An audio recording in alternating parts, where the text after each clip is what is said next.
पारख प्रकाशी जो भये गुरुदेव आप,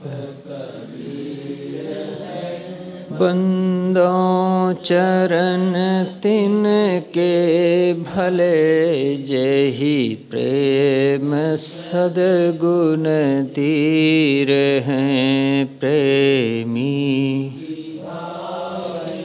चाल मन जो प्रेम दिल साचार है वही, शोध गही तब प्राप्ति होए स्थिति वह आप ही ने नाशि भ्रम मार्ग। ज्ञान का बीजक बनाया ग्रंथ जो सोई भया परमान का कबीर। नाम जेहि सोई जनाया जान का,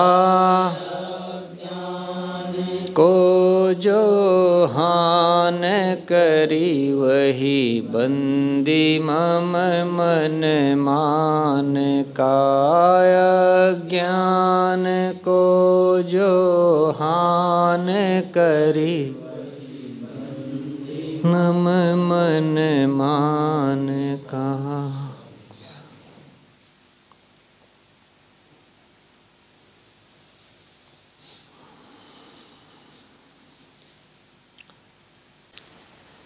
ठीक है। रमैनी 50।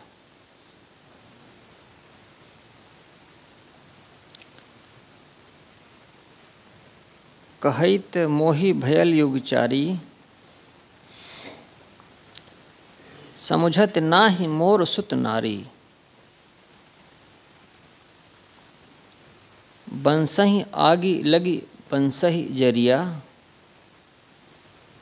भरम भूल नर धंधे परिया। हस्ती के फंदे हस्ती रही, मृगा के फंदे मृगा रही। लोहे लोह जस काटू सयाना, त्रिया के तत्व त्रिया पहचाना। नारी रचनते पुरुषा पुरुष रचनते नार, पुरुषः पुरुषा जो रचे ते ब्रले संसार।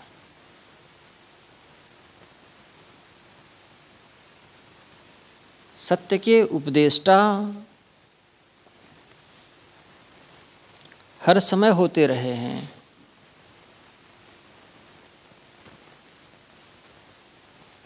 नदियाँ एक घाट बहु तेरे,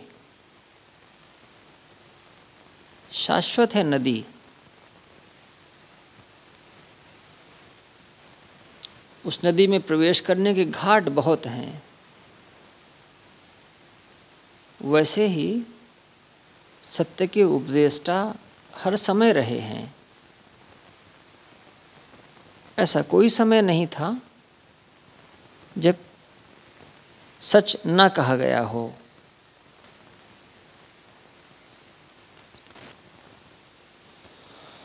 सच क्या है?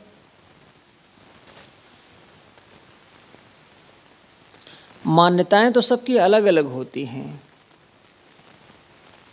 लेकिन जो अध्यात्म का सच है वह है एक ऐसी मानसिक स्थिति में जीना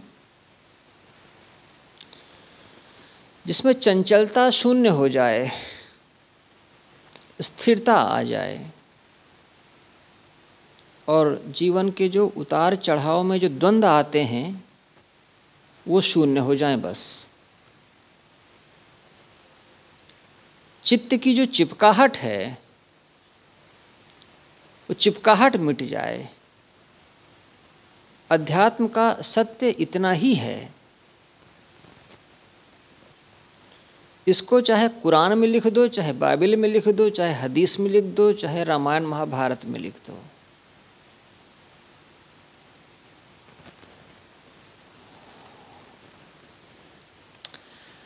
कहित मोहि भयल युग चारी,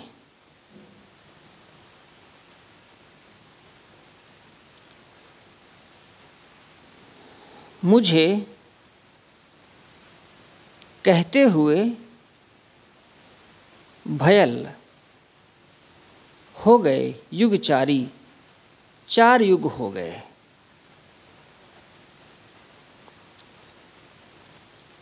मुझे का अर्थ कोई कबीर को माने बस ऐसा नहीं है।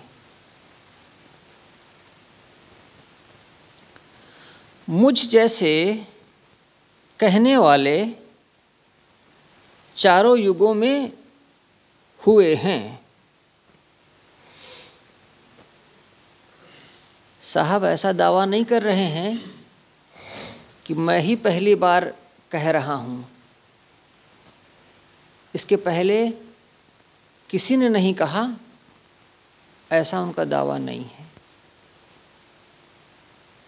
वो कहते हैं कि जो बात मैं कह रहा हूँ, चारों युगों से विवेकी लोग उसको कहते आ रहे हैं। बस कहित मोहि, मुझे कहते हुए भयल युग चारी, चारों युग हो गए, चारों युग बीत गए। सत्य को कहने वाले मेरे जैसे चारों युगों में हुए हैं।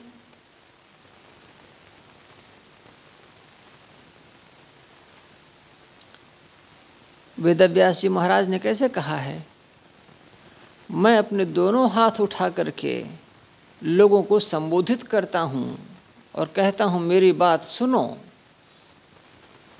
धर्म से ही सांसारिक सुख है और धर्म से ही मोक्ष का सुख है, लेकिन कोई मेरी बात नहीं सुनता।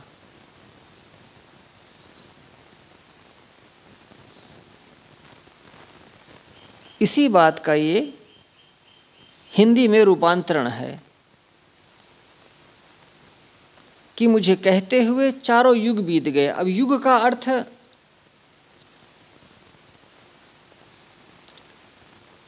जो पूरन साहिब जी की त्रिज्या है, उसमें वो तो थोड़े में है त्रिज्या।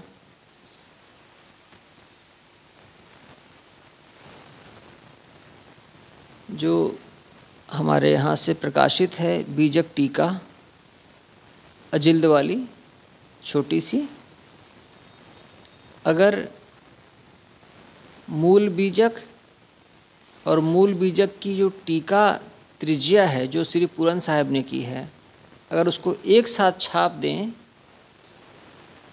बीजक और बीजक में बीजक पर त्रिज्या टीका, तो वो जो हमारे यहाँ से प्रकाशित है बीजक टीका अजिल्द उतनी ही मोटी बनेगी बस। क्योंकि उन्होंने जो है पूरन साहब ने टीका की है जरूर, लेकिन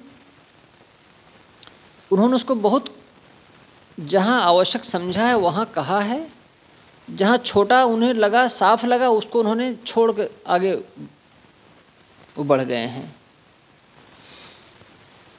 जब रामस्वरूप साहब जी ने उसका अर्थ किया तो उन्होंने उसको फिर लंबा खोला। पढ़ता हूँ कभी कभी उसको, बहुत लिख देने से चीज़ें खुल नहीं जाती हैं। कोई एक पंक्ति के भाव को अगर एक पेज में बताए तो उससे भाव खुल नहीं जाता है, कई बार वो उलझ जाता है, हर जगह वहाँ साफ नहीं है अर्थ। उन्होंने कहा है युग चारी, 4 युग, 4 युग माने 4पन, बाल्यावस्था, युवावस्था, प्रौढ़ावस्था और बुढ़ापा, ये 4पन हो गया। इसी को उन्होंने 4 युग कह दिया।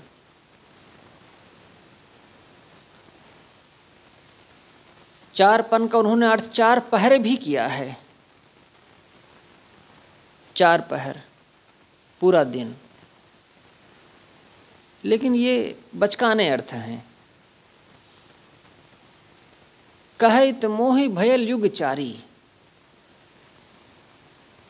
चारों युगों से सत्य को कहने वाले मुझ जैसे उपदेष्टा होते रहे हैं। समुझत नाहि मोर सुत नारी, बीजक की कुछ प्रतियों में समुझत नाहि मोह सुत नारी है। ये जो मोर लिखा हुआ है, तो कुछ शाखाओं की जो बीजक है उसमें पाठांतर है, उसमें वो मोर की जगह मोह है। समुझत नाहि मोह सुत नारी, जो सुत और नारी में मोही बने हुए लोग हैं, वो उसको समझ नहीं रहे हैं। लेकिन यहाँ पर है मोर, मोर माने मेरा। समुझत नाहि मोर सुत नारी, मेरी पत्नी, मेरे बच्चे, मेरा घर, मेरी दुकान, मेरी संपत्ति, इसमें जो उलझे हुए हैं वो मेरी बात को समझते नहीं हैं।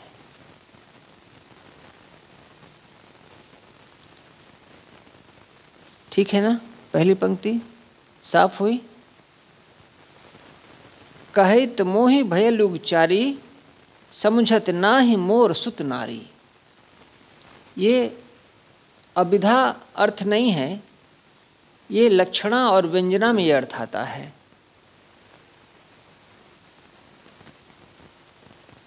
मेरे जैसे कहने वाले 4 युगों में होते रहे हैं, लेकिन वो जो पत्नी और बच्चों और घर और परिवार में उलझे हुए हैं, वो मेरे कहने को समझते नहीं हैं। बस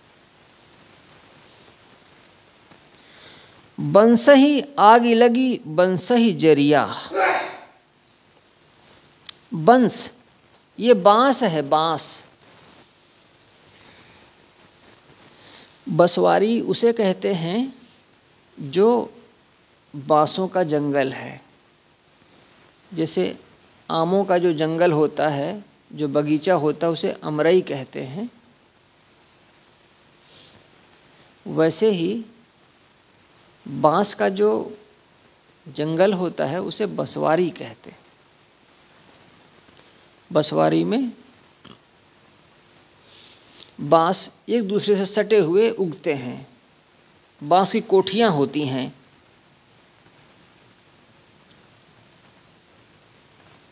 वो बांस जो एक दूसरे से सघन रूप से लगे हुए हैं, उगे हुए हैं, जब हवा चलती है तो एक दूसरे से वो टकराते हैं।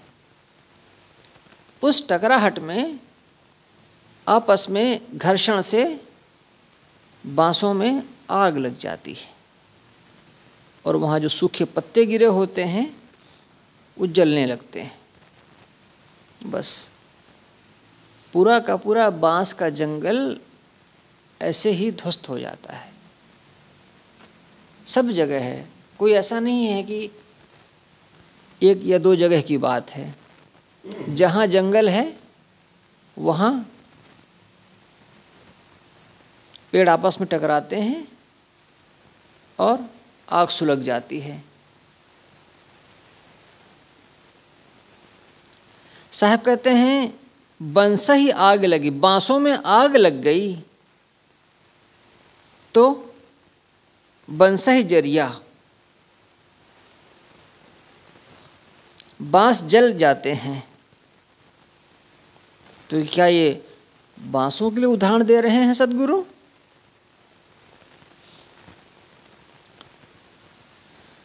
बांस जलाने के लिए कोई अलग से नहीं जाता है, उसी की आग उसी को जला देती है।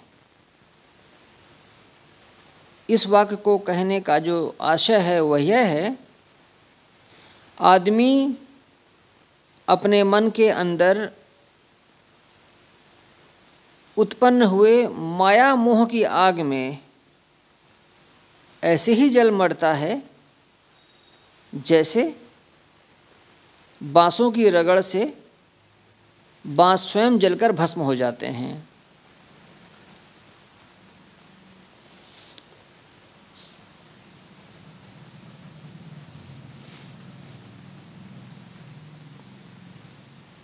मनुष्य, गुरुदेव ने लिखा है, अपने माने हुए लोगों द्वारा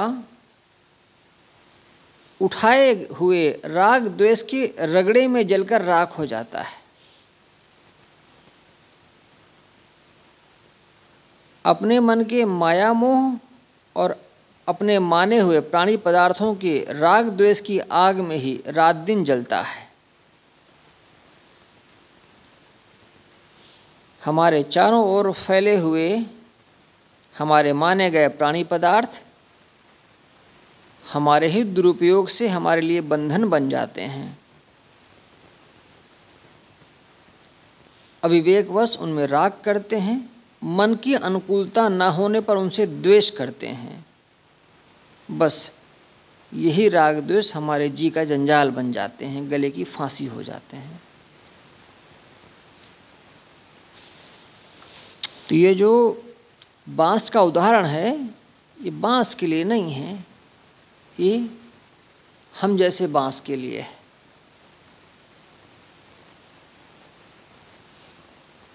अगर कोई जीने का ढंग समझ जाए तो जीना कितना आसान हो जाता है,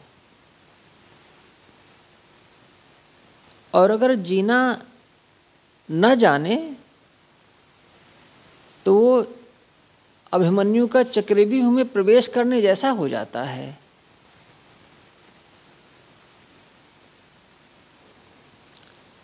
यही है अध्यात्म की नज़र, यही है गुरु का उपदेश।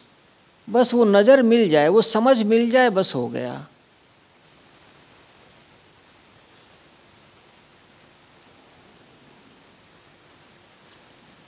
बाकी तो हर समय लोग अपने ढंग से ही जिएंगे, कोई पुस्तकों के अनुसार नहीं जीता है। कोई भी समाज पुस्तकों के अनुसार नहीं जीता है, वो अपने ढंग से ही जीता है। जब उसको आवश्यकता होगी वो दूसरी पुस्तकें बना लेगा। तो पुस्तकें इतनी मूल्यवान नहीं होती। गुरु जो नज़र देते हैं, वो जो दृष्टि देते हैं, वो कीमती है।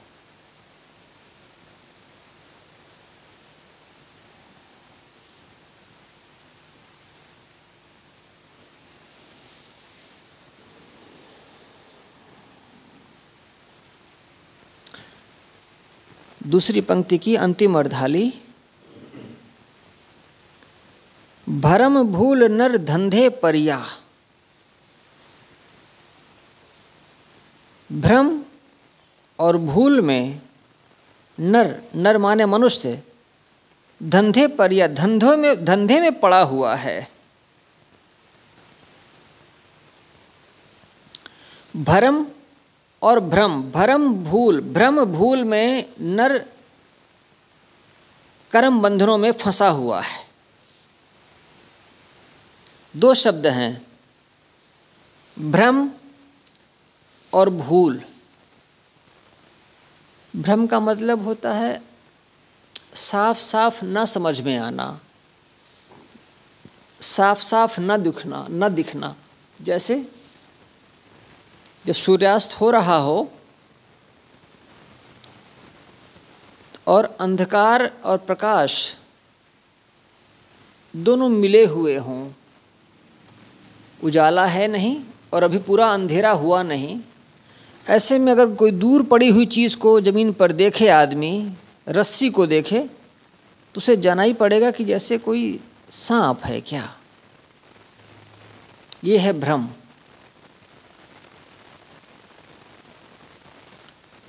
जो है वो न दिखना और जो नहीं है वो दिखे। भ्रम का अर्थ है कुछ का कुछ दिखना। जैसे रस्सी में सांप दिख जाए, या दोपहर में जेठ महीने में जब तेज गर्मी पड़ रही हो तो दूर कहीं पानी पानी सा दिखना।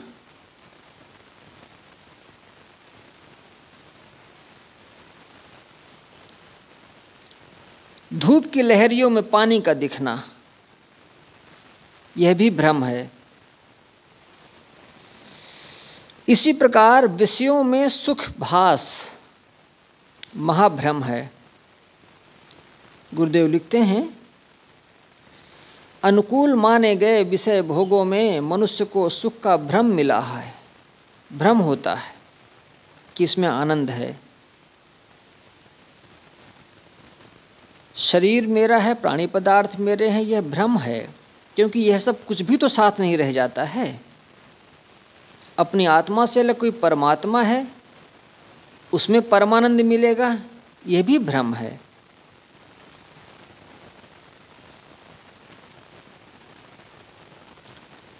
सिखों की वाणी में कल एक पद आया कबीर साहब का।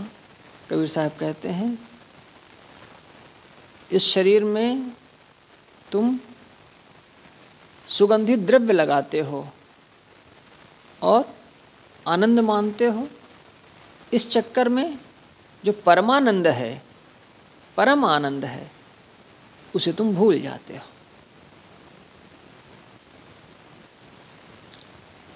तो भ्रम का अर्थ है सांसारिकता में सुख मानना। भूल का अर्थ है अपने आप को न जानना।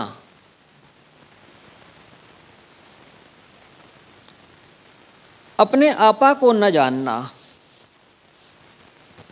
मैं शुद्ध चेतन हूँ, यह एक वास्तविकता है। इसे न समझकर मैं देह हूँ, अपने को देह मानना, यह भूल है। हम न मरब मरिहें संसारा, हमका मिला जियावन हारा। राम मरे तो हमहू मरिबै, राम न मरे तो हम काहे को मरिबै।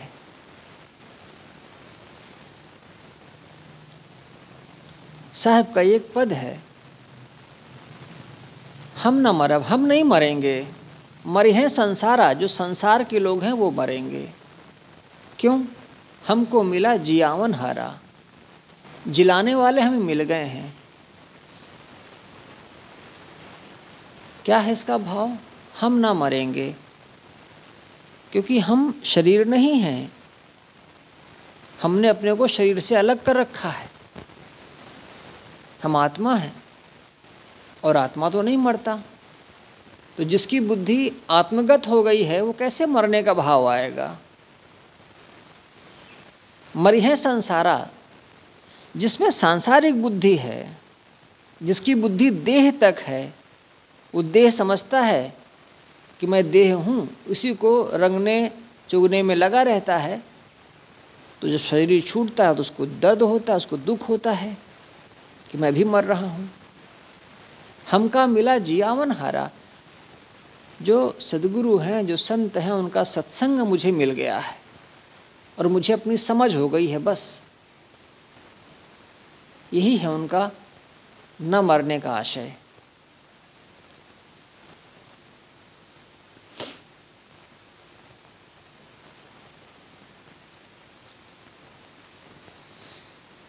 अपने से जो कुछ अलग है उसमें सुख मानना भ्रम है, और अपने स्वरूप को न समझना यह भूल है। बस भरम भूल नर धंधे परिया। आदमी धंधे में लगा हुआ है, कर्मों के धंधे में, कर्म करने के धंधे में।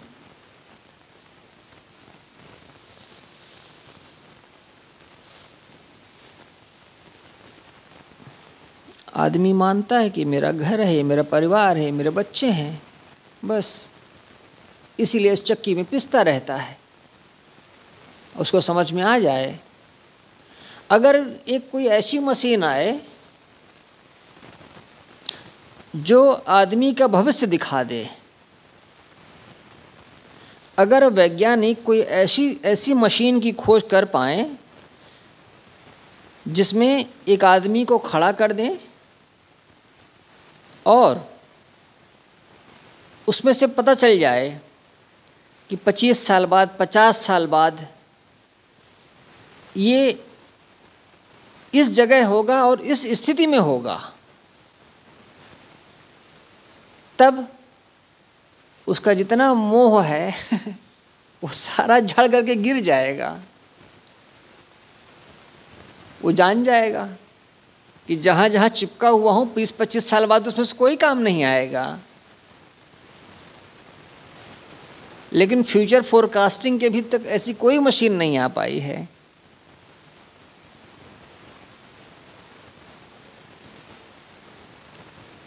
अध्यात्म ही वह मशीन है।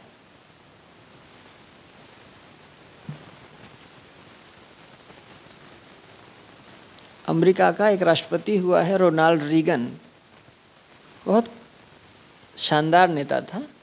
जब इंदिरा हमारे यहाँ प्रधानमंत्री थी तब रीगन वहाँ के राष्ट्रपति हुए थे।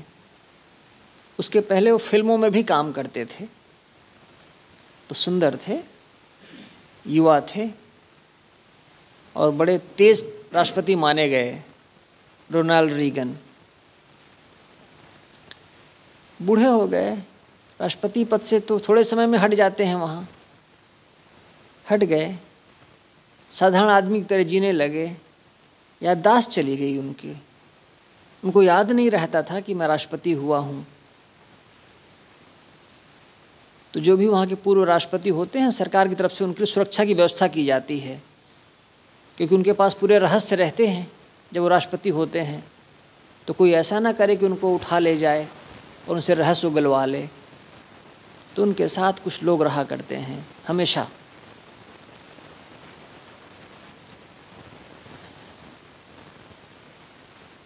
एक दिन वो सुबह निकले टहलने के लिए अकेले और घर का रास्ता भूल गए।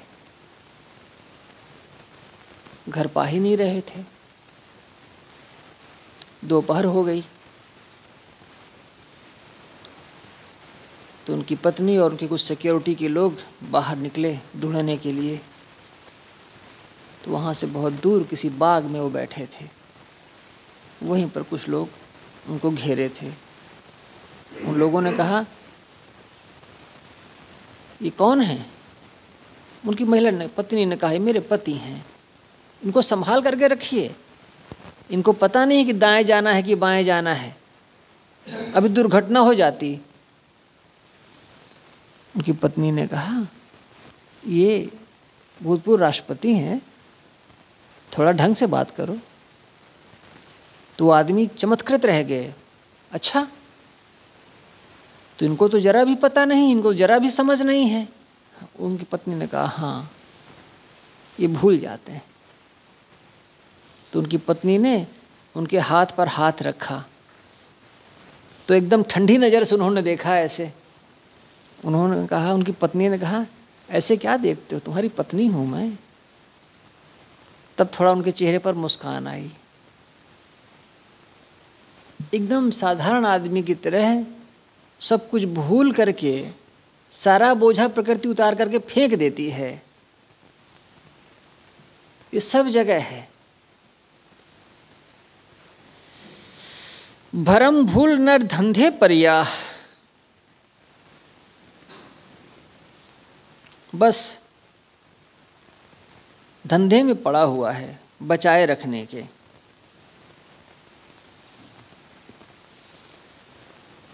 तीसरी पंक्ति, हस्ती के फंदे हस्ती रहई, मृगा के फंदे मृगा रहई। जैसे हाथी है, एक सिखाया हुआ हाथी दूसरे हाथी को फंसाने के लिए फंदे का काम करता है, और मृगा के फंदे मृगा रही। वैसे ही सिखाई हुई मृगा, मादा मृग, उसके फंदे में नर मृग फंस जाता है। लोह जस काटु सयाना, जैसे मजबूत लोहे को कुशल लोहार दूसरे लोहे के औजार से काटता है, और जैसे त्रिया के तत्व त्रिया पहचाना, एक स्त्री दूसरी स्त्री के स्वभाव को समझ करके उसको फंसा लेती है।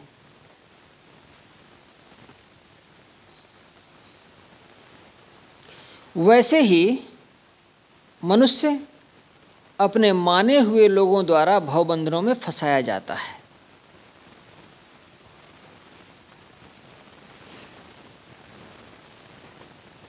एक बार बस में यात्रा कर रहा था, एक महिला सीट पर बैठी हुई थी, उसके बगल में दूसरी महिला बैठी थी। दूसरे अपने पर्स से तंबाकू की पुड़िया निकाली और फाड़ करके अपने मुंह में डाली। दूसरी वाले से कहती है, लोगी? उसने कहा, नहीं खाती हूँ मैं भी नहीं खाती थी, लेकिन अब खाने लगी हूँ, थोड़ा लेके देख।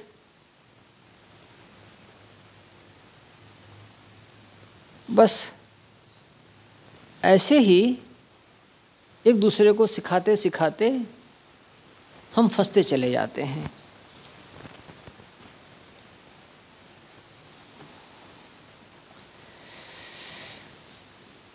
अपने माने गए, गुरुजी लिखते हैं, माता पिता भाई बंधु पत्नी पुत्र मित्र सगे संबंधी लोग तुम्हारे लिए बंधनों का जाल बुनते हैं,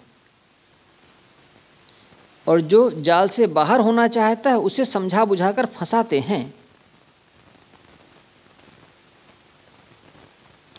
कितने ही मनुष्य अपने लोगों को गलत पाठ पढ़ाते हैं। किसी के सामने कोई बात बारंबार दोहराई जाए तो उसका प्रभाव उस पर पड़ने लगता है। मैं एक लड़के को जानता हूँ, उसका नाम क्या था पता नहीं, लेकिन उसको सब लोग साधु साधु कहते थे। साधु, उसको साधु कहते ही थे। गोरा गोरा पतला सा सुंदर और एकदम शांत बैठा रहे। उसके पिता की दुकान थी, तो दुकान में भी वो बैठा करे। कभी उसको रुष्ट होते हुए नहीं देखा गया।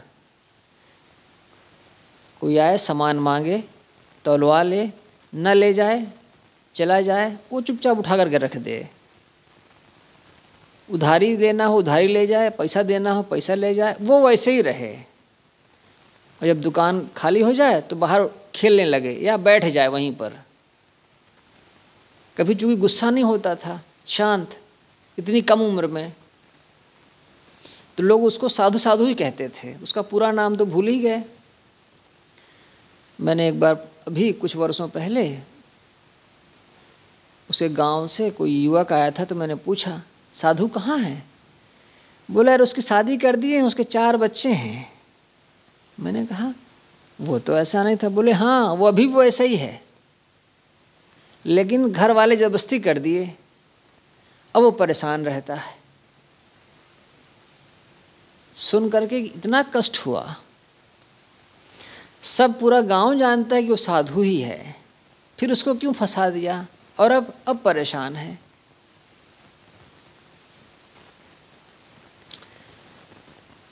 यदि आदमी सतत सावधान रहे तो उसे दूसरा कोई बंधन दे नहीं सकता। मुख्य बंधन तो अपने भीतर की मोहमाया एवं अहमता ममता है। जैसे लोहा से उत्पन्न मोर्चा लोहे को खा जाता है, वैसे हमारे मन से उत्पन्न अज्ञान एवं भ्रम हमें खा जाते हैं।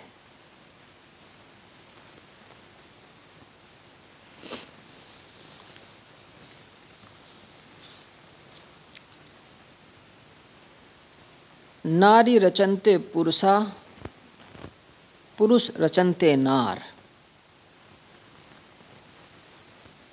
रचन्ते माने रुचना, प्रिय लगना। नारी को पुरुष रुचता है, आकर्षित करता है, और पुरुष को, पुरुष के मन को नारी रुचती है, प्रिय लगती है।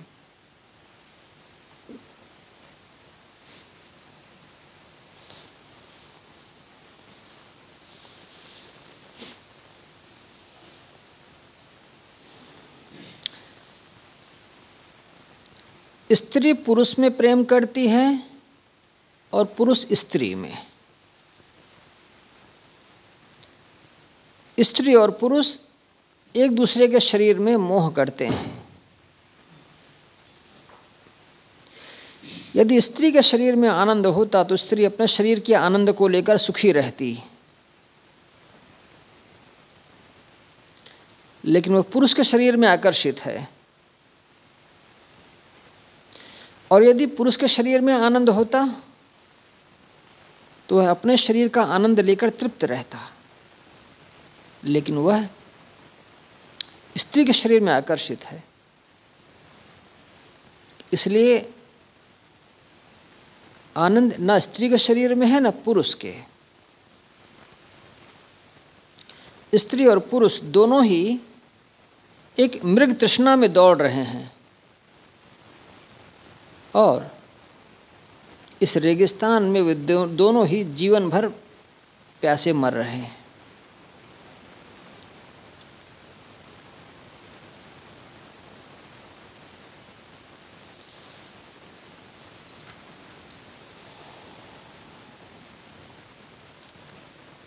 नारी रचन्ते पुरुषा, पुरुष रचन्ते नार। नारी और पुरुष एक दूसरे को व्यामोहित करते हैं बस। पुरुषा ही पुरुषा जो रचे, जिस पुरुष की अनुरक्ति अपने में है, ते बिरले संसार। ऐसा तो कोई बिरला ही होता है। पुरुषेते पुरुषः, जिसकी अनुरक्ति अपने आप में हो, अपनी आत्मा में हो, ते बिरले संसार। ऐसा तो कोई बिरला ही होता है।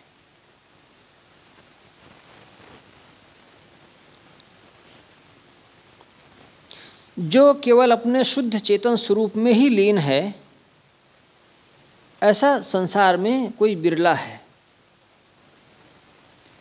सारी विषयासक्ति मिट जाने पर अपने शुद्ध चेतन स्वरूप में प्रेम होता है, और यह आत्म अनुरक्ति, आत्मतृप्ति, यह जीवन की सर्वोच्च दशा है। हाँ, जिसकी देहासक्ति मिट जाती है वही अपने में स्थित। वंदन है गुरुदेव तुमको, वंदन, वंदन है गुरुदेव तुमको, वंदन।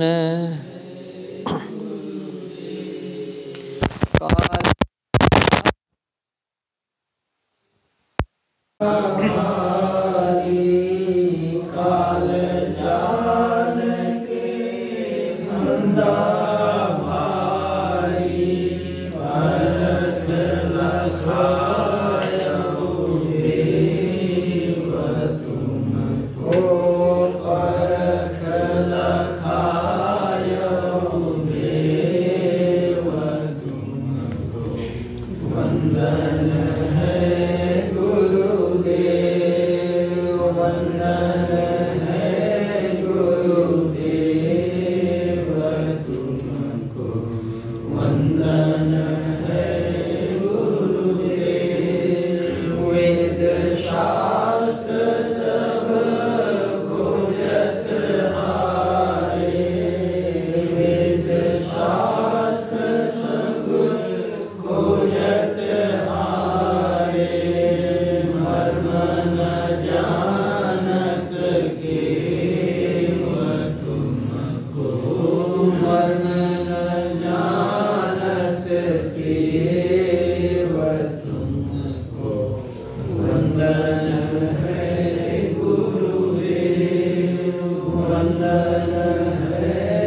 सारे गंदगी